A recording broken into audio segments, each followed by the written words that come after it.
Hi, this is Ed Driscoll. Welcome to Silicon Graffiti.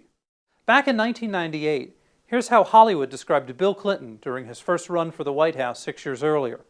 It's a scene from Primary Colors starring John Travolta and Emma Thompson as extremely thinly disguised versions of Bill and Hillary Clinton. In this scene, the newly hired campaign advisor explains why he wants to go to work for the Democratic Southern governor running for the White House. So why are you here? Okay, well, I was always curious about how it'd be to work with someone who actually cared about...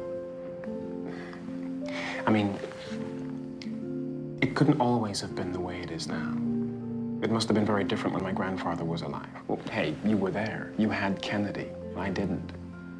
I've never heard a president use words like destiny and sacrifice without thinking bullshit. And, okay, maybe it was bullshit with Kennedy too, but people believed it. And I guess that's what I want. I want to believe it.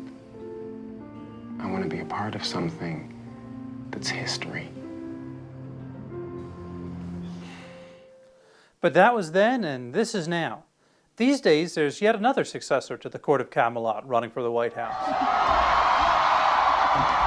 Over the years, I've been deeply moved by the people who've told me that they wish they could feel inspired and hopeful about America the way they did when my father was president. This longing is even more profound today. Fortunately, there is one candidate who offers that same sense of hope and inspiration.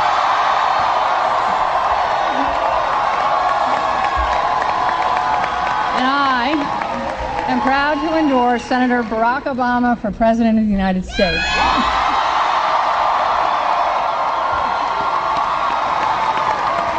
Which may be why, as a recent Saturday Night Live sketch highlighted, the Clintons' fortunes have certainly changed within the past year. This is CNN.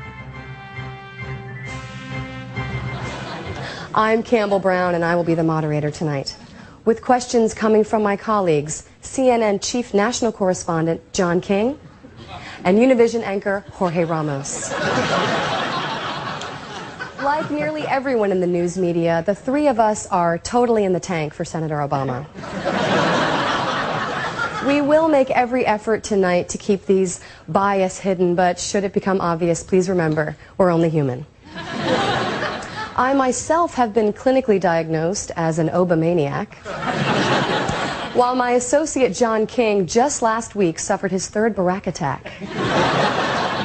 As for Jorge Ramos, he is clearly just obsessed with Senator Obama, kind of to an unhealthy degree, really.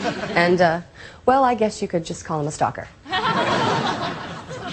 On the left, when you're old news, you're really old news. From March 22nd, here's how Randy Rhodes, the former Air America talk radio hostess, described Geraldine Ferraro, the first woman to run for the office of vice presidency, and Hillary Clinton, a former First Lady, nationally known liberal icon since the early 1990s, and a sitting New York senator. Geraldine Ferraro turned out to be the David Duke in drag. Geraldine Ferraro is. Hillary is a big too, okay? And as bad as that was, less than 10 days later, The Economist magazine really upped the ante when they wrote, a cavalcade of senior Democrats, including Senators Patrick Leahy and Chris Dodd, have advised Mrs. Clinton to retire to her room with a bottle of whiskey and a loaded revolver. Today, Barack Obama is the star, and the Kennedys themselves have even compared him to JFK. But I hope that Obama knows that on the left, such comparisons are plentiful, but such glories, fleeting. For Silicon Graffiti, I'm Ed Driscoll.